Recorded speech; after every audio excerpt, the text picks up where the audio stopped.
کبھی کبھی ایسا لگتا ہے کہ ہم نے بہت دعائیں کی لیکن چیزیں بدل ہی نہیں رہی، تکلیفیں ویسی کی ویسی ہیں، یا جو دعا میں مانگ رہے ہیں وہ مل ہی نہیں رہا، اور دل میں یہ غلط گمان آیا ہو کہ اللہ میری سنتے نہیں، یا پھر کیا واقعی اللہ میری سن بھی رہے ہیں۔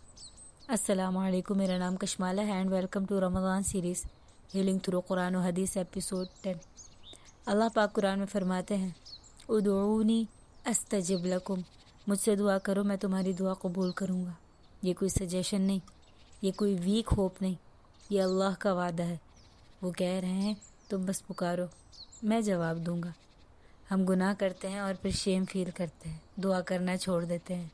ہم سوچتے ہیں میں اتنی گنہگار ہوں تو میری دعا کیسے قبول ہوگی، لیکن اللہ نے یہ نہیں کہا کہ پہلے پرفیکٹ بنو پھر مجھ سے مانگو پھر میں دوں گا، بلکہ اللہ نے یہ کہا کہ مجھے پکارو میں جواب دوں گا۔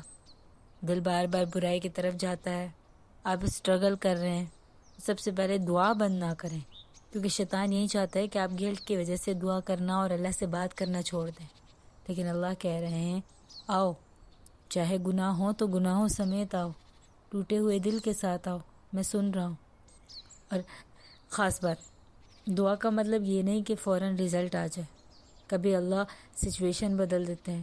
دعا کی قبولیت تو یہ بھی ہے کہ اس کی وجہ سے کوئی مصیبت ٹل جاتی ہے، یا پھر اس دعا کے بدلے آپ کو کچھ ایسا مل جاتا ہے جو آپ کے لیے زیادہ ضروری تھا۔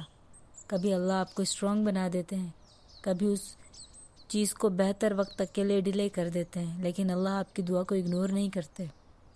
اگر دل ہیوی ہے، زندگی کنفیوژن کا شکار ہے، تو بس کوائٹلی کہہ دیں یا اللہ، اللہ سے باتیں کریں، اللہ کو پکاریں، اللہ کو اپنی سچویشن بتائیں، کیونکہ جب آپ پکاریں گے تو وہ لازمی جواب دے گا، کیونکہ اس کا وعدہ ہے ادعونی استجب لکم۔